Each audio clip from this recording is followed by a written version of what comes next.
Yeah. You gotta work. You gotta work, grind, shine, it's mine. Gotta show everybody it's my time. Getting here, you gotta work, grind, shine. Never mind who talking down, cause they lying. Don't talk, you gotta work. Welcome to Let's Talk with Carl Lee, where sports, culture, and community intersect. Join Carl and frequent co-host Hollis Lewis as they dive into engaging conversations with guests from all walks of life. Let's Talk is proudly presented by attorney Frank Walker. Real talk, real experience, real results. FrankWalkerLaw.com. Let the conversation begin on Let's Talk. Welcome, ladies and gentlemen. This is Let's Talk with Carl Lee and my co-host Hollis Lewis, who is a West Virginia project director of crisis intervention teams. And we are proudly sponsored by attorney Frank Walker. Real talk, real experience, real results. You can visit his website at FrankWalkerLaw.com for more information. You can also catch Let's Talk with Carly every Sunday at 1 p.m. and Thursdays at 7 p.m. on 580 WCHS. If you've missed any of the shows and want to catch any of them, you can go to WCHSnetwork.com/Let's Talk and you can get them. You can also follow us on Facebook at Let's Talk with Carl Lee for updates. And today's show is we're going to deal in the reclassification of some of there's been 11 high schools that has decided to reclassify and after being reclassified and I'm going to be open and honest before we start because I think Hollis is going to know way more on this than I do, but I'm going to have probably stronger opinions that may not necessarily align with the facts possibly, but just how I think about it and how I view it. So I think we have the makings of having a good show and some good discussion. So Hollis, well, let me just start out by saying, just let me name some of the teams that have reclassified.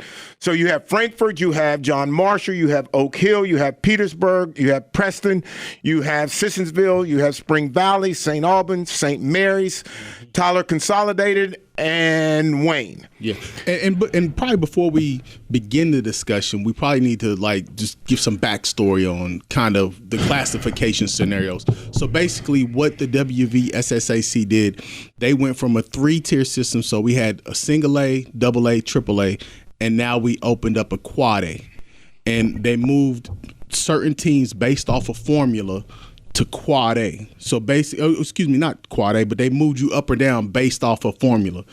So the formula is such, and I won't get into too much detail, but the formula is basically how it's comprised of what classification your specific school would be in is based off 80% of your score is going to be based off your enrollment numbers. 10% of your score is going to be based off of your proximity to a city of 10,000 or more people.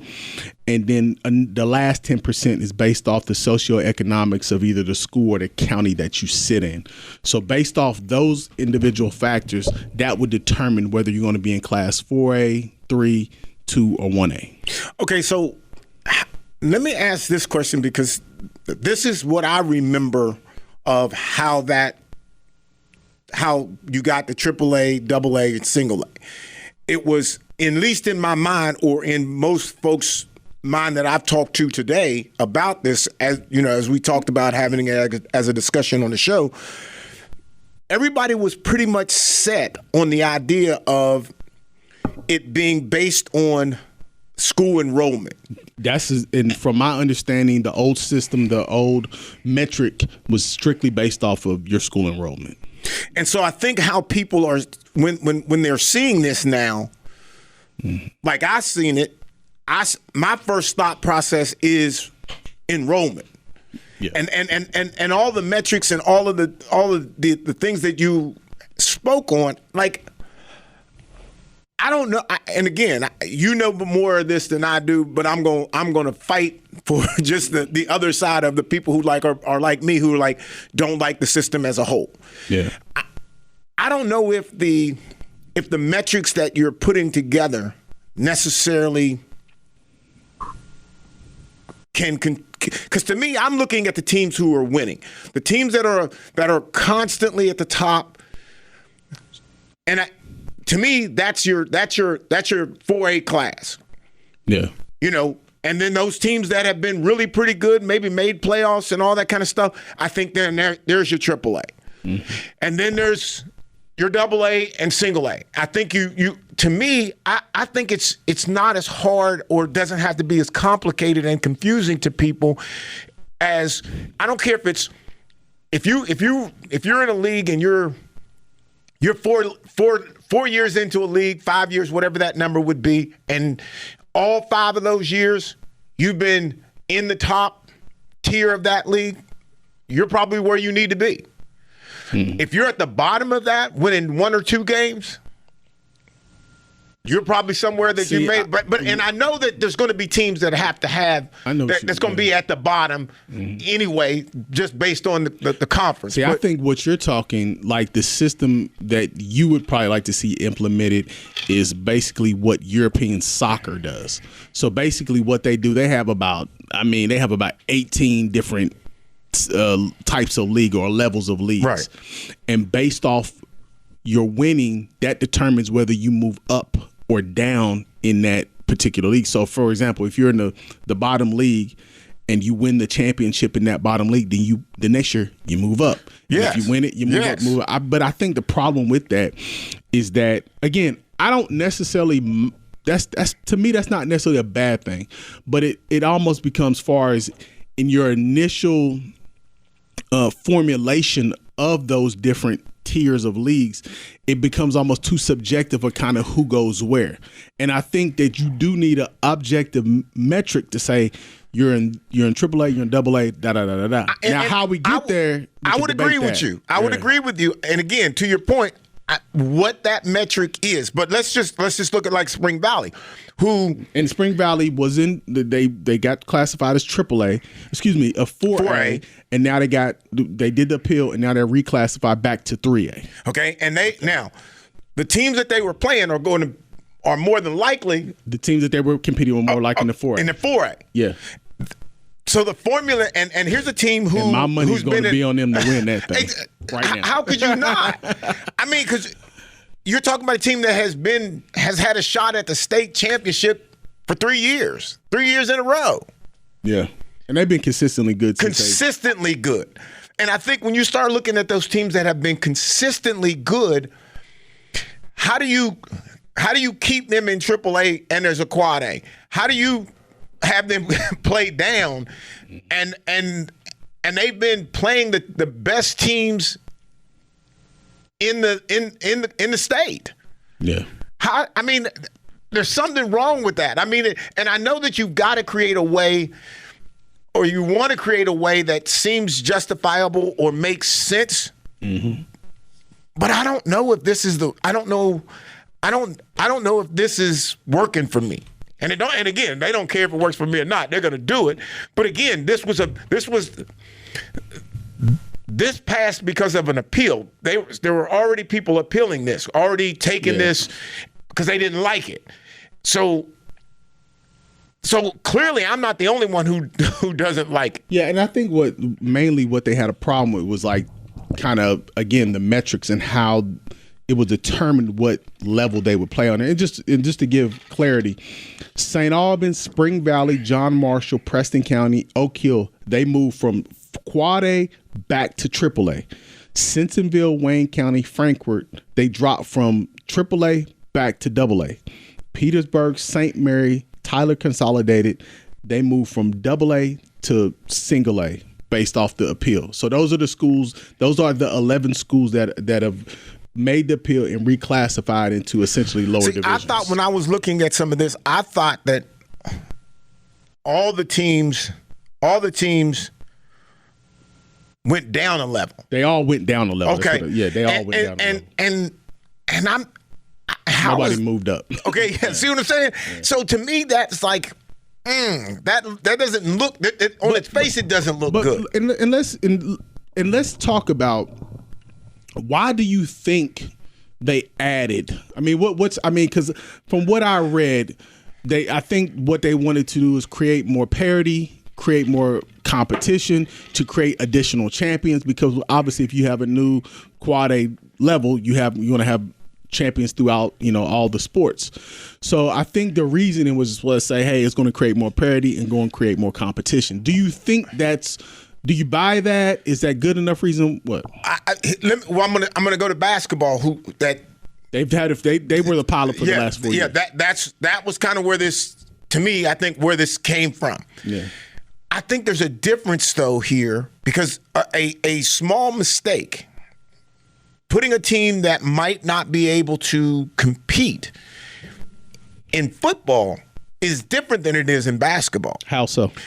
Physically, I think that way. Like you can't get wrong, a AA team moving up to AAA just because of the metrics fit, and that team is not physically able to even understand what that one level up is. Yeah. And all of a sudden, in your first game, you're playing a championship team that may have been in that level, a championship team. You're moving up, and you weren't even a championship team in your division. Okay. Or lower division. And now you're playing this team? Yeah, because I think with basketball, to your point, basketball, you're one player away. If you got one guy, you got a shot. That can make the difference, as opposed to football. Even if you have that guy, it still may not make the difference if you don't have the numbers and the physicality. Right. And so I think that more than just looking at a system, a process, justification based off of this school or who they're close to or where they're not close to, what they're not close to. I don't necessarily I don't know if that means much. Yeah. And even with the metrics, because like I said, and just to repeat it, you got 80% of where you determine where you're going to play at is based off your enrollment, 10% based off the proximity to a city of 10,000 or more people, and then the last 10% is based off socioeconomic status of either the school or the county. And that to me, I don't even know how you accurately measure all that, and then not take into account the movement that's going on, right? So if you get a plethora of transfers, doesn't that shift the balance of all this anyway? I think so too. And again, when you start talking about, the economical piece or side to this, well, okay, so if you look at capital, where are you going to put them? What are they close to? What is the social economics of their community that you're drawing from? You may be drawing from that community, but you're drawing some absolutely fantastic athletes.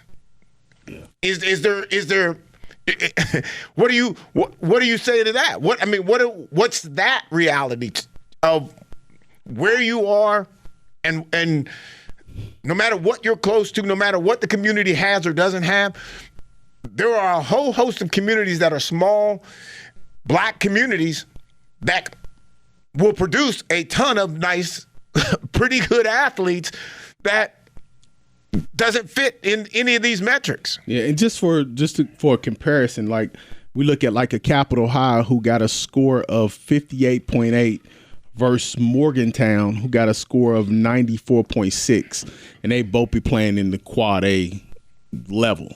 So it shows you just kind of how wide ranging, just based off their own metric, as far as the scores within a particular division.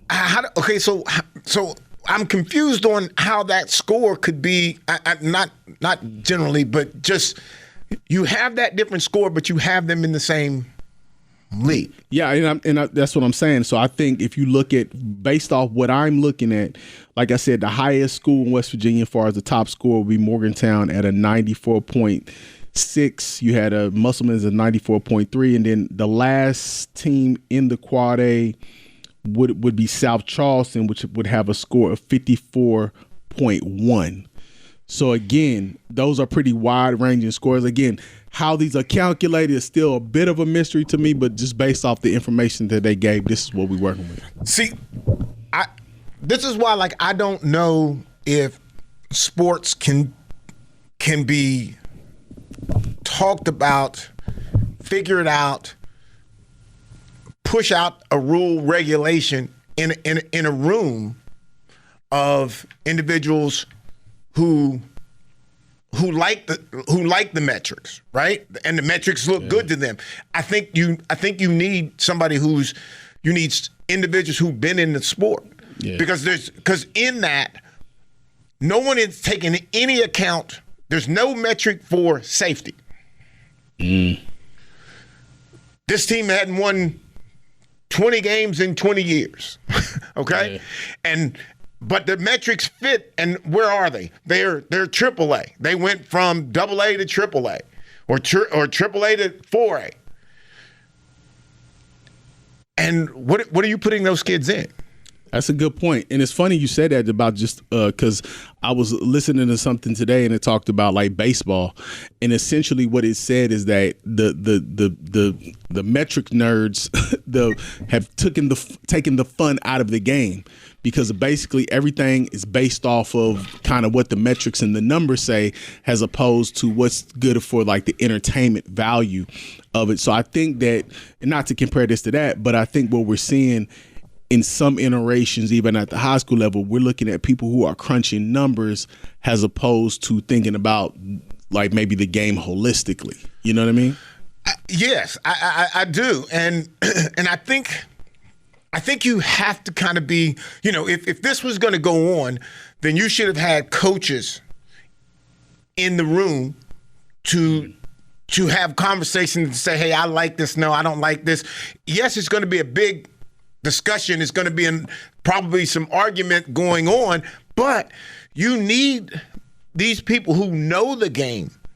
And I'm not saying that somebody up there doesn't necessarily didn't play high school football or basketball or whatever, but I'm not even really sure why we even tried to go here. Okay, but so let me ask you that.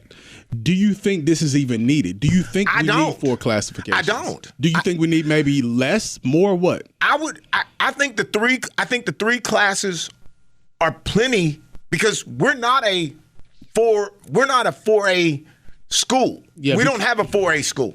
And if it is, it's probably not here in the Valley. Yeah, and again, when you take St. Albans, Spring Valley, John Marshall, Preston, Oak Hill, when you take them out of the Quad A classification, I think that brings Quad A to just under, like, I think you have about 20 schools in there now. And I think what they were talking about, so basically, I don't know if it's going to be 12 or 16 teams make the playoffs out of that 20. So basically, over half the schools in the division, even if it's 12, are going to make the playoffs. Well, okay, so let's be honest, okay? Let me be honest, okay? Yeah. Is that just money? I'm not sure. That's what I'm saying. I'm thinking that's money. As a coach, I think that's money. As a coach, like I said, if you're coaching in South Charleston or Capital, then maybe I got to win 4 games or 3 games. Yes, and I can get in. But do I really want to go in with 4 games? I don't personally. You know what I'm saying? Like, anybody who's been a sports person, I can't help but think that you would cringe if you said a team that won 4 games, and let's say you played 12 and you won 4 games, and now you make the playoffs. I don't think any athlete says that they think that's okay. Yeah, because now you're faced with the team that's probably gone undefeated. And yes. Like I said, and if you look at just based off it, we're just looking at the numbers like they are. If you're looking at a school with a score of like 54 versus a school of 94, then we're looking at when you start setting up the playoffs. Yeah. Usually one is going to go against the bottom guy. Yeah. And when that bottom person shouldn't even be there maybe in the first place, that just creates that's the fact. Those and again, ugly scores. That's the risk that you're taking from a safety standpoint. Yeah. And it's not worth it just truly isn't worth, and it's not worth the money, and nor is it, because what's going to happen is you're going to get even more kids interested in transferring, because there's a whole host of those teams. Think about yes, because there's going to be a whole host of teams that you're not going to be that's not going to be good. That's not going to have a winning record. So now what are those kids going to do? What are those parents going to do? They're going to send those kids to one of those teams that are pretty good because they think that they want their kid to be on that side of it. Yeah. So, I mean, I think you're adding everything that's already negative to the sport. You're adding it and putting more risk for it. Yeah, I mean, I don't know. It's a tricky thing, and like I said, I'm not sure that this is going to be a good thing. I'm not sure it's going to be a bad thing. Like I said, I just don't know. Particularly when you talk about the quad A, I'm not sure. I don't know if it creates more parity. Like I'm just not really sure about. Well, that. And again, because of the fact, if I remember hearing you right. For sure, this season they're going to be playing in the same conferences anyway, regardless of being AA, AAA, single A. Also, the comp. See, I didn't really. Yes, I didn't know that part. Yeah, see, if I understood the conferences are going to maintain. Yes, and then they'll fix it eventually. Next year. Yeah, they'll change it the year after this one. So how's that? So you could have a AAA, AA school, absolutely, in the same, and you're playing. That's kind of weird. If I understood it right. So, but even to that point, so looking at it from the other side, if I am like, let's say, a Martinsburg, if I am, a higher tier school who has a good football program, and then in my own conference, let's say I have to play 3 or 4 AA schools that just happen to be in the same conference, then that's going to affect my point totals moving forward. So I can't afford to drop any of those games. No, even if we were once competitors and kind of on a football field standpoint on the same level. And so now think about this. If you're scheduling yourself and you've got like some games, you're trying to schedule the out of conference games. Where are you going? You're going to a hopefully a 2A or somebody below you, so you have a chance to win one of those games. What do you mean? If you're a 4A? Yes, but that's the thing. You can't afford to do that because they changed the system last year in which the points are not going to be as damaging. But still, you can't. I don't think you would want to afford if you're the team that's going to win only 3, 4, 5, maybe 5 games. You can't afford to have those wins strictly against lower level. And see, teams. and I don't like and again, I don't like the idea of score being anywhere in the measurements. But you got to have a metric. I know.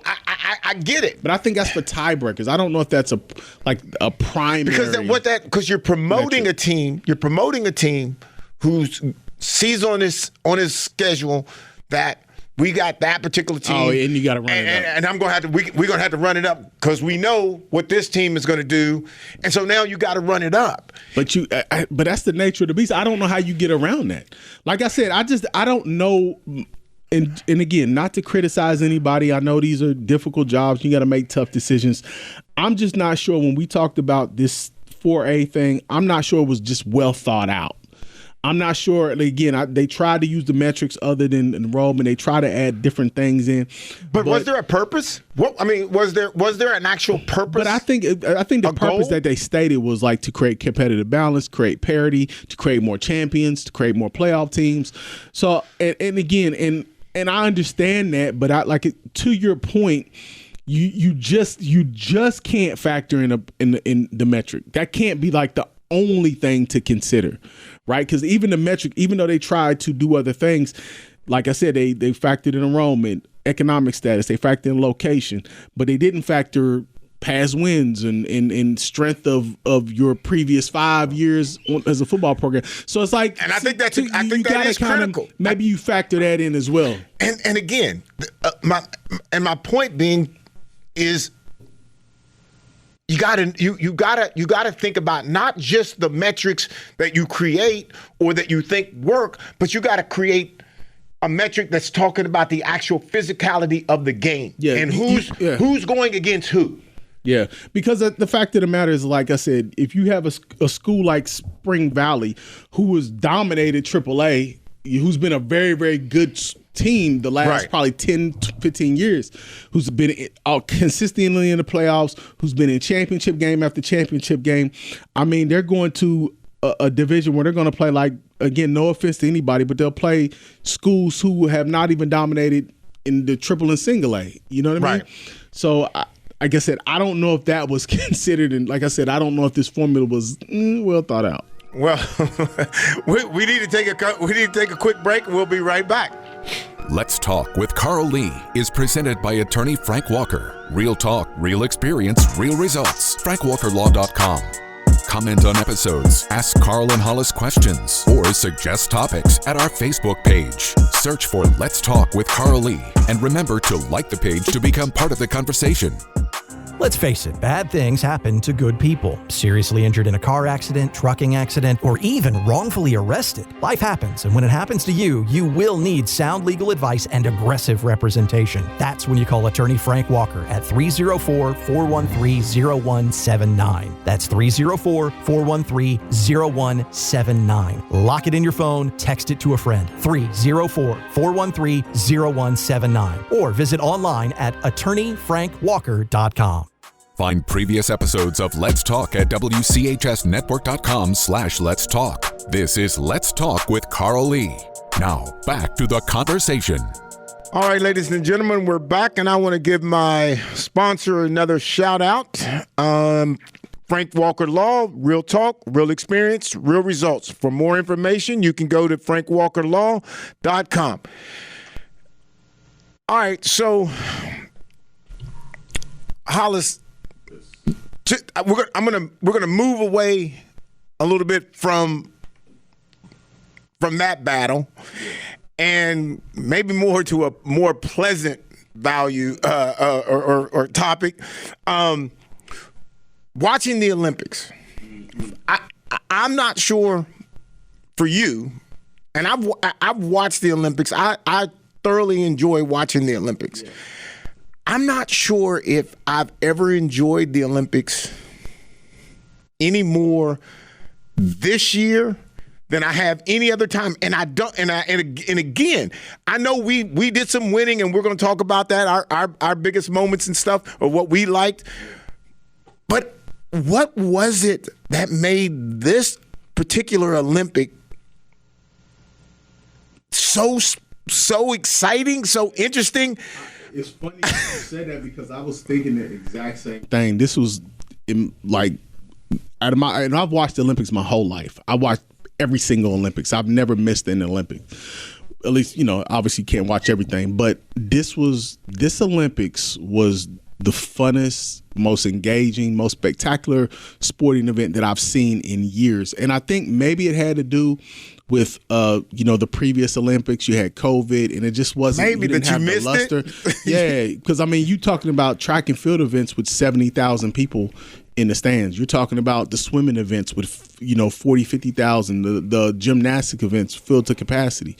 And I think they did an excellent job. With Snoop Dogg and kind of the celebrity around it. And I think it being in Paris, and it just was, the vibe of it was just awesome. And in addition, on top of all that, just the athletic performances from the various sports, from all the way from gymnastics to track to volleyball to table tennis.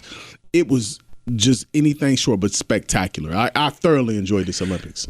I have, and I echo your words, but I still can't. I can't put my finger. I'm with you. I don't know what it was. I can't put my finger in, because I'm coming home and I'm like, shoot, I know I missed all day. All right, and I'm watching it on repeat. I'm trying not to look at social media. I'm trying to catch it. I'm trying to catch the repeat. Whatever's going on at night, and then whatever is a repeat. Yeah, because I want to see it. Mm-hmm. And it wasn't like it wasn't even like a situation where I was like thinking, I want to see. I'll just catch I can catch a rerun or replay. I wanted to try to catch it as live as I possibly could. Yeah, that's what I did. Just catch as it's presented. Because I don't want anybody to say, "Hey, did you see that race?" Because now I'm like, "Oh shoot, I didn't get a chance." Mm-hmm. And then, track and field is, to me, one of the greatest sports that gets very little national attention here. They need an event every year. I think so too. Yeah, they need because I've made a post like I can't wait for the World Championships. I want to watch the Diamond League. Like I'm all in. Like it's truly it was truly spectacular. And Simone Biles, like she makes you watch gymnastics, whether or not you you like it, you know, or you're male, female, like you're watching it because like she's so spectacular. And then again, and well, let me ask this question because it just popped in my head. So is it because they situations like her? Some of these folks are going to be gone, or they may not come back. Yeah. Did you know? Did you feel like you knew more people in this Olympic? You know what? And that's actually a great point because with Simone Biles, this is probably going to be her last Olympics.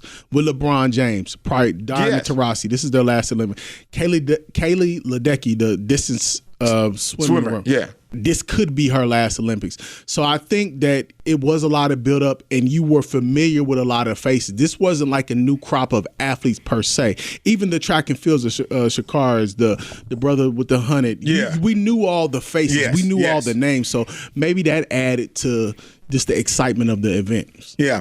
So you had brought up like what were some of my highlights of it. My number one was Steph Curry. Steph Curry, number one? Yes. Because here's the thing. You see him in the NBA. You know he's going to kill some threes, right? But there was something about the closeness of that game that it made it feel like it was, okay, this was like maybe just an NBA championship game. Yeah. Okay, and it's game 7. Okay, and everybody's going out to play. And the guy who shows up. The guy who shows up. And he shows up not just showing up like a layup or a steal or, you know, which are all good stuff, right? But it was his patent threes. And I'm talking about deep. Bombs. Who takes that shot in that critical moment?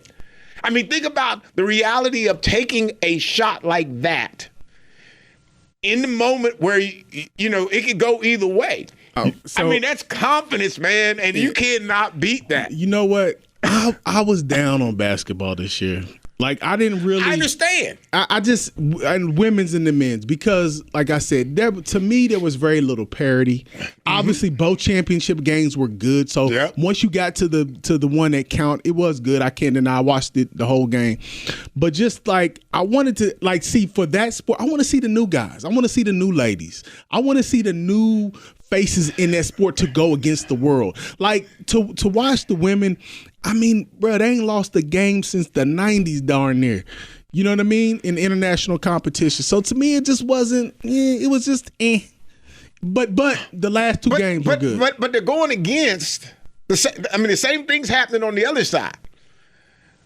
Nah, but nobody else is dominant as us. And I would say another thing. But do you think that, okay, because the games were close, they ended up becoming the championship games. The championship games were close.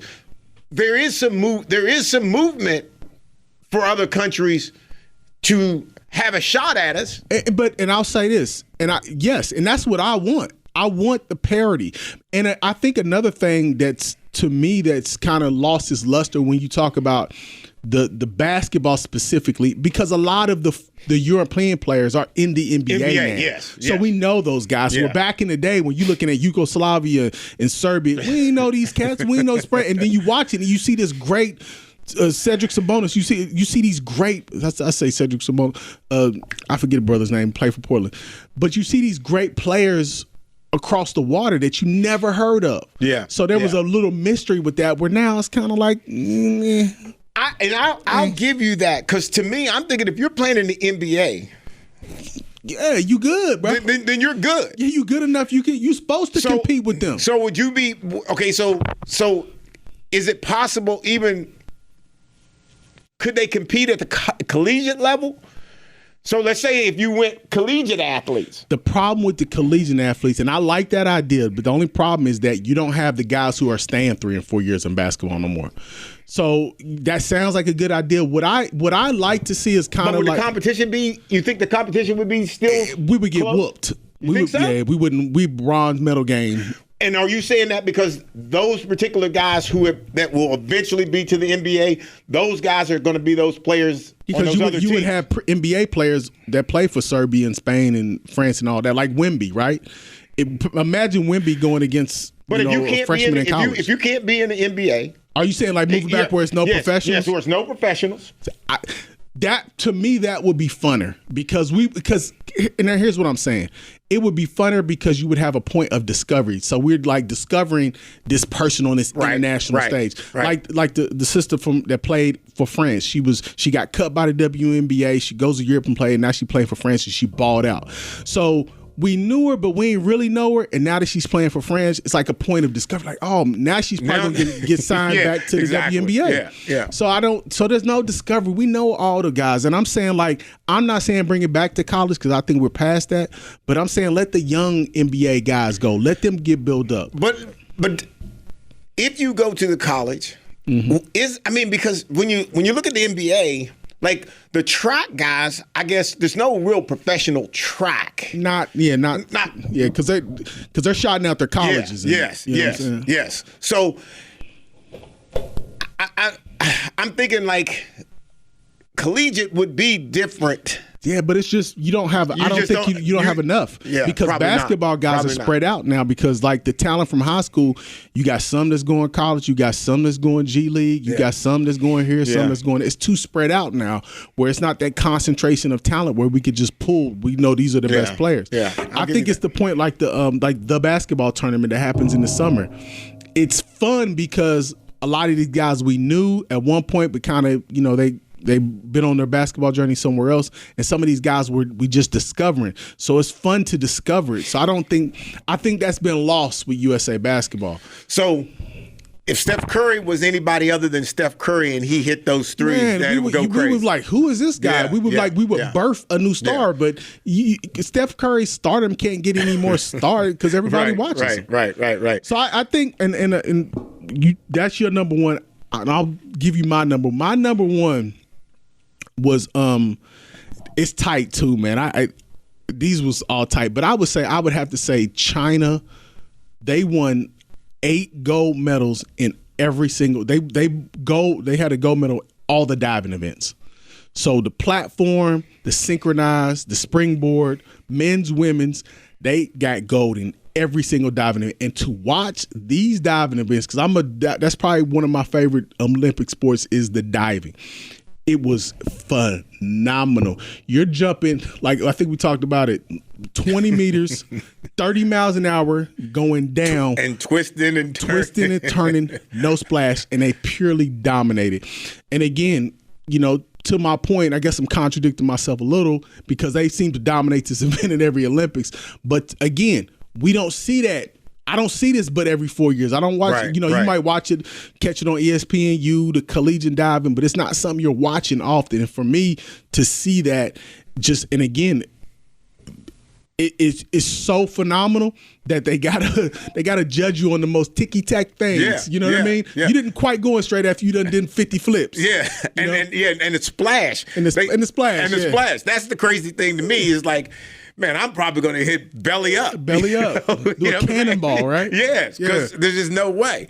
So, all right, so what's your number 2? My number 2, Noah Lyles, 100 meters. Yeah, and not just that he won it. That was a good but one. the fact that they all won. They I mean, like you had like 8 people within inches of winning. That was crazy. And the idea, and we've had this conversation, that Carl Lewis would have been last, bro, in this heat. In the advancement of the 100 and the advancement of speed is crazy to me. Mm-hmm. And I don't even know necessarily if I'm going to say first, second, third, or whatever, but I'm just saying that was the 100 meters to me was like, because that's the race. That's the race, right? And the 200 and 400 are great races, but the 100 is the fastest man in the world, right? And so you had literally 8 people at the line that all beat Carl Lewis. Bruh, and it was like, because we were trying to look. I didn't even know who won. I didn't either. Like, because I'm looking at it, and I had to kind of look at it a few times because I'm not sure. Like, I'm like, did he win? Did he win? Did they win? Who won this? Because they were literally all right there. And like I said, see, that's the type of stuff that I remember like from this Olympics, the 1500, where they're fighting and scrapping on the 100, right? That's what I want to see. I mean, it's fun to see Usain Bolt. It's fun to see him, no doubt. Yeah. But I like this to look like. Yeah, you can't help but love the idea of that of the competition. It's like of it. Yeah. And because when you look at the still picture, there's a dude if you're looking at the picture to the right, his foot's over the line. And I'm like, he won. Because I said that to my wife. I'm like, he won this race. But then I learned it's your torso. It's your torso. So it's like stuff like that, like when you're discovering. And we're watching it like we know. We're watching like we know, but we don't. We don't. Yeah, like we had no idea that's how they measured that. And that's what I'm saying. That's what I love about the. I want to see, because again, the thing you love about it, this is every 4 years. So you got 9 seconds. And this is maybe. It. Maybe now. At this point, maybe. So you got 9 seconds. That's all you got. And this is it. And I don't even know, like, if people can actually really understand, like, because a lot of people may not even know the name Carl Lewis, but this was like the number one 100-yard sprinter, like. And with Carl Lewis, not only the sprint events, he did the long. You talking about a supreme athlete. Yes. At 39, whatever it was, won the long jump. Yes. In his last Olympics, you talking about a walk-off. And was the guy. And you're talking about he'd have been eighth or ninth. Yeah. if he was in the group, he would have been ninth. Bruh, and that's the amazing reality of how these athletes are so special. It's why I made the comment a week or so ago about, like, these are different athletes than playing football. These are different athletes than just playing basketball. These athletes, because you don't have basketball. Like, you got basketball, you can play basketball all the time, right? You can go play football all the time. You're training football. You're running 100.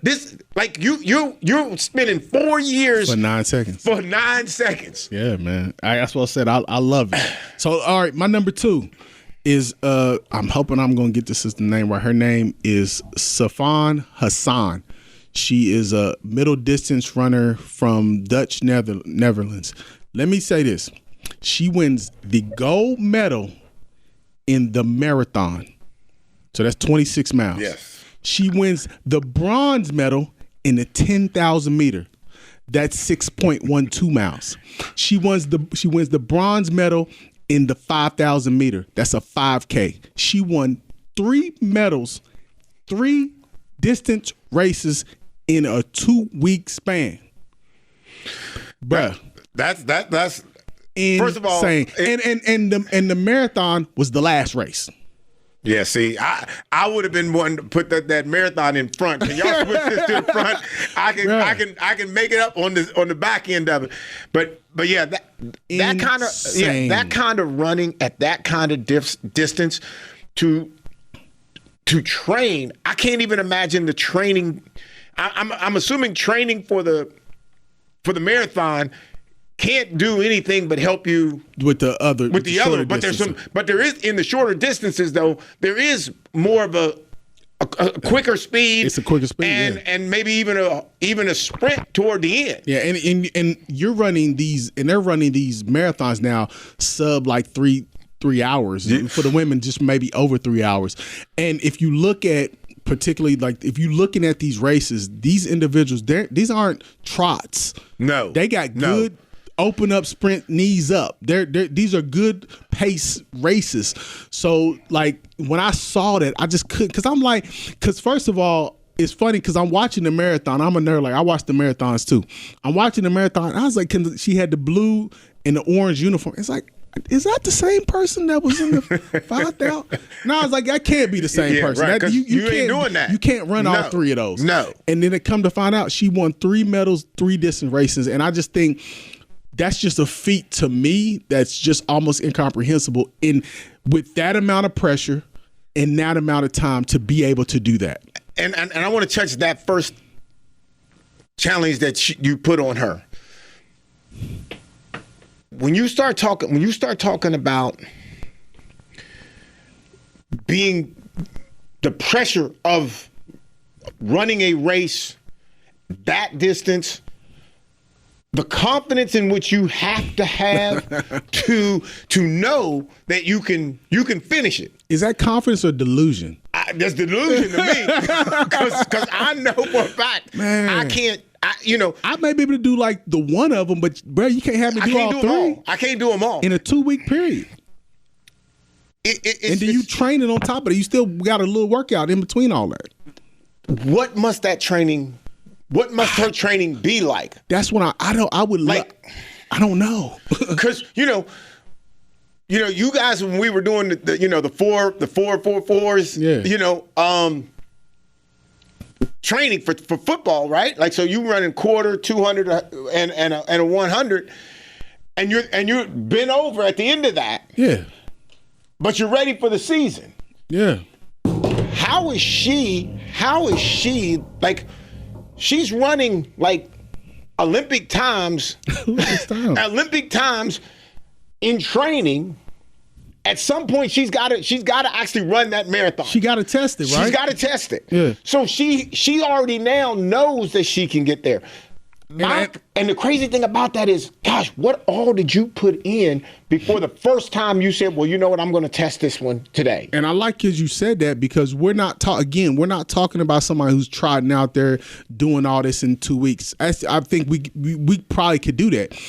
Or somebody could probably do that, but you're running Olympic times. Yes. You're competing. Yes. And and what people don't understand, I think people got a better picture of now. When you have these distance and middle distance races, these are highly competitive races. These aren't something where you just kind of try now. You just kind of coast your way into getting a gap between you and other competitors. If there's any question about that, watch when they come across the finish line. Watch when they come. What do they do? Yeah. Man, they fall out like they are about to die. And so to me, I'm looking at that and I'm like thinking, man, the work that they must have put in to do that, and then knowing that that's how you're going to feel at the end, like you're going to be laid out on the track, feeling like you're about to die. Right, and it like I said, when I saw that, like I said, and I ended up, for whatever reason, I watched all three of her race. I watched the 10, the 5, and I watched the marathon, and I was just amazed by that. Was she the one that came back? Did she come back? She was trailing for a minute and then came. Yeah, that was her. Back. That was her. She in the 5,000 meters. She didn't get the goal, but she was in the back, and then she pulled up. Yeah, and then she ended up getting the bronze medal in that. Like I said, you got 3 medals in an Olympic in 3 distance races. It was phenomenal. All right, well, I'm going to jump on the third one. Yeah. Okay, Simone Biles. Okay, you can't argue. No, with you can't. You can't argue with that. She is the most gold medals, I think, of anybody. Any gymnast. Yeah, gymnast. Okay, now, I'm watching her because I remember her. I remember seeing her before, and I remember how good she was. That drew me to the gymnastics piece. Yeah. And Hollis, man, like, her routines were like crazy. And like a couple times she stepped off the mat, which I thought was kind of crazy because everything else she did was like locked in, like her landings and stuff like that. So it was kind of crazy to me, but it's still, if I'm not mistaken, that she had the most. She's got 10 total. I believe so. And she was banged up. This whole Olympics, she was hurt. Yes. If you watch, she was wrapped up. She was pretty much hurt this whole Olympics, and still pulled it out. And they talk too about her, with emotionally, she has some things there. She had to overcome that. And yet you can come out there and you can, like, I watch her, like when they have the camera on her, it looks like she's not happy that the camera's on her. It's kind of like, it comes with it, and she's kind of just living in it. But she never really showed me like any kind of like arrogance about her work. Nah. And she just seemed to be all part team. Everything was about the team. That's the part I like, because I think she willed that team. I think so too. You know what I'm saying? I think so really, too. like, if you look at it, because if you paid attention to gymnastics, it was a struggle for just everybody who was competing. I think they were all gassed out after the team competition. Once they got to individuals, everybody was banged up. It was a lot of pressure on everybody, and I'm saying all countries. And I think Simone Biles, she really willed that team to ascend to where they got to. So I think she had that added pressure on her where she was really the superstar. Because if you look at it, honestly, she was a superstar at the Olympics. She was the one everybody knew. Everybody was coming to her. You had the Tom Brady's, all the superstars, all the Snoops. You had everybody coming to see her. You know what I mean? So there's a lot of pressure, even in spite of all the physical ailments that she was facing. Yeah, and to be able to be that leader of a team, like I felt like I felt like she made everybody comfortable. That's a good point. Yeah, I think she made everybody comfortable and believing that they can do whatever is out there that you're supposed to do, whatever the event was. It was like she was that oversight of that comfort. Just go out there and just do your best, and you're going to be fine. I said that's a really, really good point. Yeah, because she had to overcome that when stepping off the mat and that kind of thing. She had to, all that. She had to deal with that, and she did. Like I said, it was phenomenal. But my number 3 is Sydney McLaughlin. And I hope I'm getting the sister's name right. She's 400. Like I've never seen anybody just totally dominate like this. I mean, and again, like I mentioned before, like I like to see the competition. I like to see the tight races, but to have pure domination in an event that I think would, in my eyes, and I don't have experience, but I would say it's probably one of the hardest track events as far as the sprint division is concerned. She has the 400-meter hurdles. She ran it in 51. And then she comes back on the 4x4. Her split of her 400 was 47 seconds. They got, I think that was the Olympic and the world record that they broke in the 4x4, the women's. Yes. So I just couldn't believe at the ease in which she made that look. Particularly, like I said, that 400-meter hurdle, she made it look like child's play.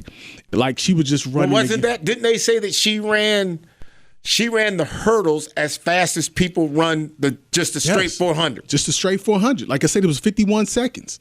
It was literally as fast as some good runners are running a 400. Real good runners are running a 400. Yeah. I mean, and I think maybe she she probably could have knocked a second or two off of it. Not to say she was jogging, but it was such a distance by like those last couple hurdles that it wasn't even a competition at that point. And like I said, I know I contradicted myself. I like to see the tightness and the closeness of the races. But I think when you're watching somebody truly special, truly gifted, I think she is an absolute superstar. I like everything she stands for. And just see that level of domination was just insanity to me. Is there now that the Olympics are gone, right? Is there anything to actually now replace it? Like, can you just make a switch to football season now and be comfortable in the idea of watching football, or is it something that you feel like you're going to miss? Because to me, I'm not a huge sports guy now, even though this is the whole show. But don't say the that. Olympics, I'm going to miss them. Yeah. Let me say it this way. I'm missing them already. Yeah, I definitely do. I think to me, I'm a sports guy.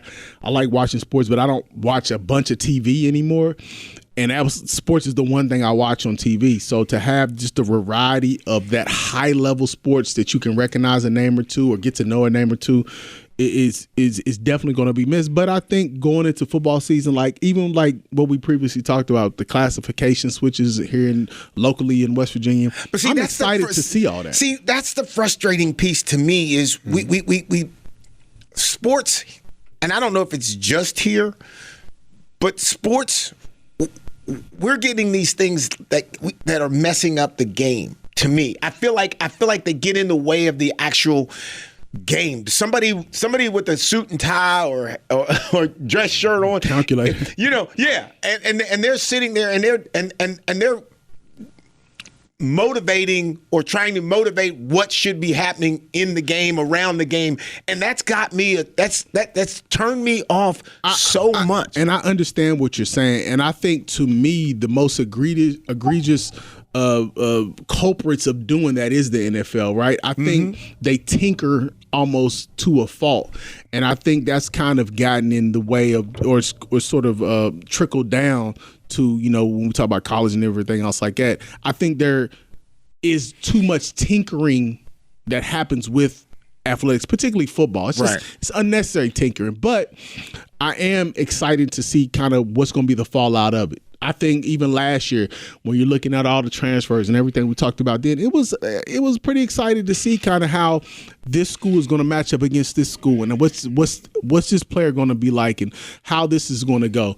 So I think, just kind of the newness that is the ever-changing landscape of football, whether it's college, high school, or the NFL, is going to be exciting to watch this year. Yeah, I'm going to give a little shout out to Wayne Harris, hoping that his knee is well and that he can get back to his ability, because I really, really, really think that young man. I think he's an athlete that I would love to see.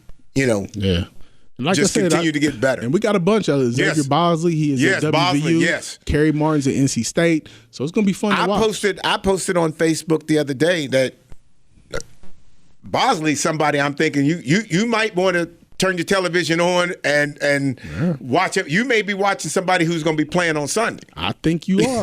I think you are. And it's interesting to me, and this is maybe another show, we are actually, because of social media, I think we are turning out more athletes and the reason why I say social media, because I don't think we do it well enough in the paper. I don't think we've ever done it. We just have never promoted these athletes. And like it doesn't have the reach. It just doesn't have the reach anymore. So now that it's on social media, we're people are hearing about these young athletes, and I'm just hoping that drives them. And like I said, man, I think he's got some serious opportunity to be on Sunday. Yeah, man, I think we're going to have a couple, and that's, like I said, even watching the kid at for the Bears. That played at Shepherd. I think, to me, that's just awesome. We got a quarterback from the state that's playing in the NFL. Yeah, that's and that is a position to. I mean, you can't fake quarterback. No, you can't. Not now. All right, well, we'll give another shout out to Frank Walker. We appreciate your services and support. And Hollis, you got anything to close us out with? Or? No, that's it, man. Like I said, just looking forward to this next football season coming up. All right, ladies and gentlemen, we appreciate you being here. We'll be back at you next week. Let's Talk with Carl Lee is presented by attorney Frank Walker. Real talk, real experience, real results. FrankWalkerLaw.com. Comment on episodes, ask Carl and Hollis questions, or suggest topics at our Facebook page. Search for Let's Talk with Carl Lee, and remember to like the page to become part of the conversation. If you fall, dust it off and get back up on your feet. Anything could be a win, yup, even defeat.